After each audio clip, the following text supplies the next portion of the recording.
Place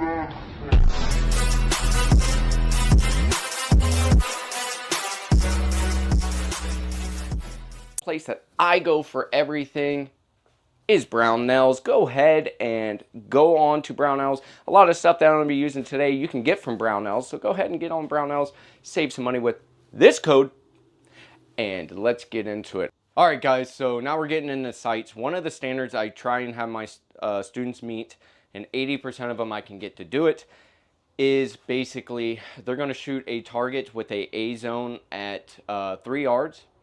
They're going to send 3 to 4 rounds in 3 seconds with 100% in A-zone.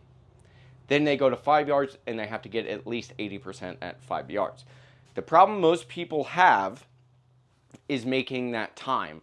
And a lot of times it's because of how they present the gun and them not really knowing how to deal with the sights. They just think they know, but they really don't. So let's start with what sight alignment is. Sight alignment, okay, is the alignment of the rear sight and the front sight. Okay, that's sight alignment, right? Now, the way that we find our sight alignment is we're going to look through this little notch on our rear sight, and we're going to find that front sight. Generally, your rear sight's going to have 2 dots and your front sight's going to have 1 dot. This is commonly known as 3-dot sights. But you also have the Glock sight, and then now you have Springfield with their U-notch sight, which, you know, I have no problem with. But most of the time it's going to look like that.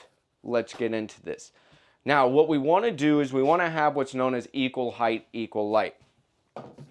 When I present that gun, I want the top of that front sight post to be the same height as the rear. If I don't, and I'm looking through that rear sight and that front sight is higher than the rear, that gun is aimed up. If the rear sight's higher than the front, the gun is aimed down. Okay, so that doesn't do us any good. So we want it the same height. Okay, equal light, because on that front sight post, right, if we're doing a front sight post like this, if my front sight has more light on the right side, that gun is aimed to the left and vice versa. So I want the same amount of space so that I can have equal light. Everything's level on the sides, everything's level up top, and we have started our sight alignment. Now, when we take that sight alignment, that's just rear sight and front sight, and then we place it onto the target, that's sight picture. Now, here's the thing, and I ask you to try this for yourself. Go look at somebody with that has a shirt on with some writing right here or something, okay? Go stare them in the face, lock onto their eyes, and watch them talking, and then without changing your focus, tell me what their shirt says. You can't. You have to break contact with the eyes to focus on the shirt. What that tells you is that your eyes can only focus on one thing at a time. But we got 3 things now that we're looking at, right? Sight picture is rear sight, front sight, and target. Sight alignment is just rear sight and front sight. So we have 3 things that we're looking at, but we can only focus on one. So what do people generally focus on? Well, it's just going to depend. What you should never focus on is rear sight. When it comes to these two, it's really going to kind of depend on what type of shooting you're doing. If I'm doing like marksmanship shooting, bullseye targets, stuff like that, or really small target areas, I'm going to go with the front sight. If I'm doing defensive shooting, which you see a lot of us do, like D's Gaines, Jay Weth, Got Gamage, Dalton, Fireman, all those guys, they're doing basically target focus. Okay. Now, sometimes we have to switch back and forth, but that's generally how it works. Now, there is a misconception out there. Okay, the misconception out there is you have your target, you have your bullseye. Everybody wants to hit the bullseye because that's what all the cool kids do. So they had that front sight post with that dot, and they place that front sight post over the bullseye, put the dot right on the bullseye, pull the trigger, miss, pull the trigger, miss, pull the trigger, miss. And they don't understand what is going on. What is going on is you're using the wrong part of the sight. There's a misconception. The misconception is that the bullet goes there, right in the center of that front dot. That is not where the bullet goes. The bullet goes at the top of that front sight. Part of the reason why you want equal height. When you're doing equal height, equal light, screw that dot. It means nothing to you at that point. So what ends up happening is people get that dot on that bullseye and they're like, I'm going to hit it. No, you will not. If you want to hit that bullseye, you need to take the top of that front sight post and split that bullseye. That dot means nothing right now. It means nothing. It's just something to help you find the front sight faster. That's all it's for. Okay? Because remember, the bullet doesn't go here, it goes here. So that's how you hit it. Okay? So there's a common misconception.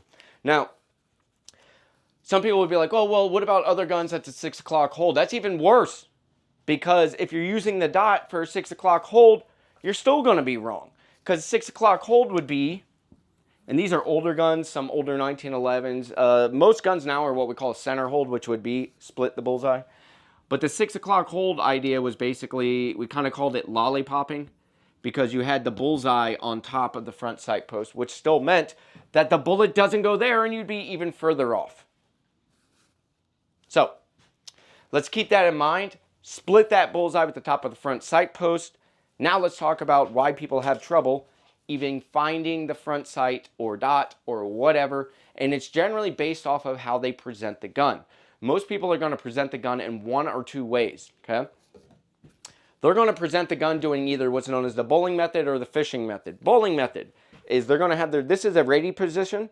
If I take this same position and go down, this is a low ready position, right? It's going to be a little off camera. I apologize for that, but you get what I'm saying. So what they do is they stand in that low ready position, and when they go up, they do like grandma bowling. Remember where grandma used to bowl, right? So this is known as the bowling method. Where's that gun aiming? It's down. So now they got to find that front sight, shift focus, get onto target, and then press the trigger, okay? That takes time. The other way that they generally do it is known as the fishing method. I don't see this as often, which is good because I really, really, really don't like this. This gives you the same result as the bowling method in a much more dangerous way. Here it is. Here is the fishing method. You see why it's more dangerous? Also, look at where's the gun aiming. Down. Okay, so it does you no good, and you're doing something very dangerous, right? We always want to know where that muzzle is. So what I do is I'll go from that low ready position, and instead of doing the bowling method, what I do is I bring it up and drive it out. This is known as punching out. However, I have been playing with another one that's kind of a hybrid between the bowling and the punch out, and I've seen my buddy D's Gaines. He's been doing pretty well with it, but basically you're coming up and pressing out at the same time, and it seems to be working for him pretty well. So I've been playing with it. It's not something I'm going to be like, nope, absolutely not. I just need more testing with it. But if it works for you, it works for you. Okay? All right. So with that said, punching out helps out a lot. It helps us make sure everything is in alignment, right? I always want to bring the gun to my head, not my head to the gun. So I don't want to punch out here and then come down, okay? I want to be able to drive it straight out and be on target, or like right there, I already had equal height, equal light.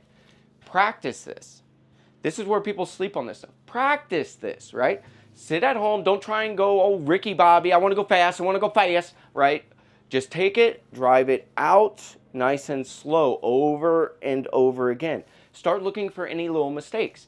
If you're driving it out and it's higher, try putting a little more thumb pressure on it and dropping it down, right? So we can go over and over again, right? This is how you're going to get better. This is dry fire. I'm using a SIRT pistol here, but you don't have to. Especially for you guys that have dots, this is another good way to practice finding that dot and getting it on target. There's Darius's way, which I have found works a lot better with dots than with irons to me. But even when I do my way of just punching out, I can find that dot pretty quick. So whole thing is whatever you're going to do, practice it, make sure it's good, but don't do stuff that just doesn't work because you're practicing bad habits. All right, so that's it for this one. We're going to be going on and talking about trigger control. Let's go ahead and do it.